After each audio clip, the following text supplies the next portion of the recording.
All right, welcome to the Explainer.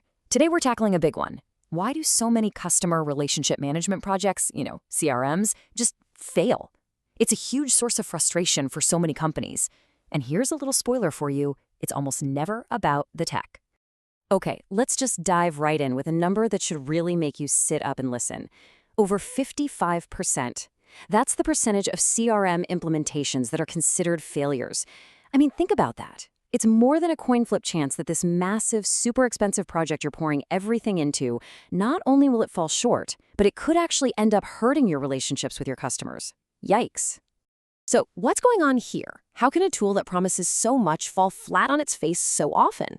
Well, it really boils down to a fundamental misunderstanding. So many businesses see a CRM and think, great, new software to install. But that's the mistake right there. They're treating it like a tech project, when what it really is a top-to-bottom change in how you do business. And here's the thing. These failures, they aren't random.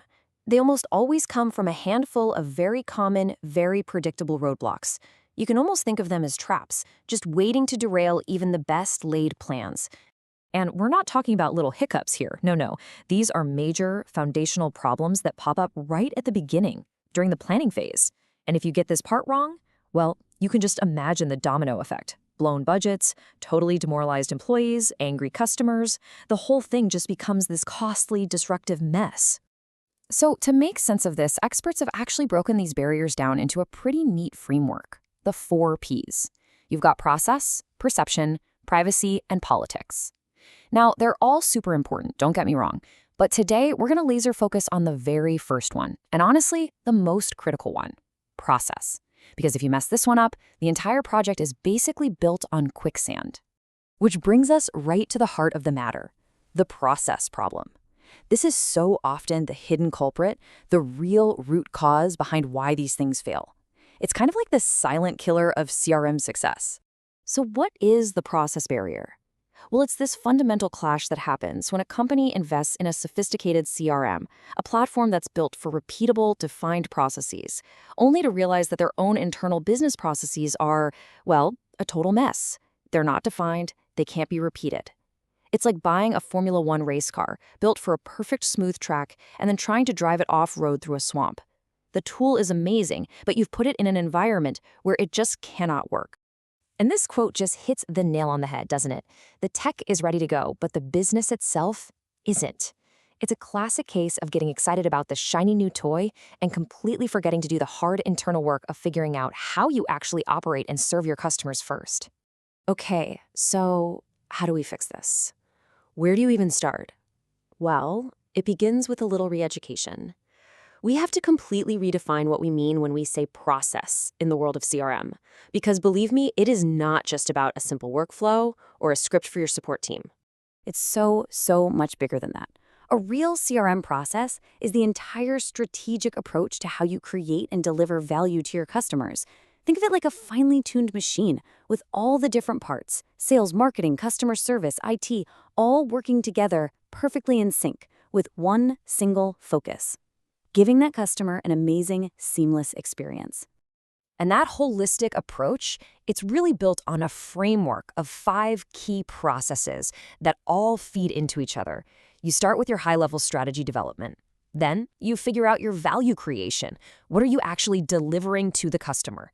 From there, you've got to integrate all your different channels. You have to manage all that information you're collecting.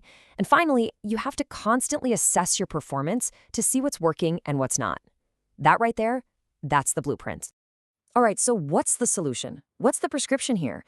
How do we flip that 55% failure rate on its head? It really comes down to one simple but incredibly powerful shift in thinking.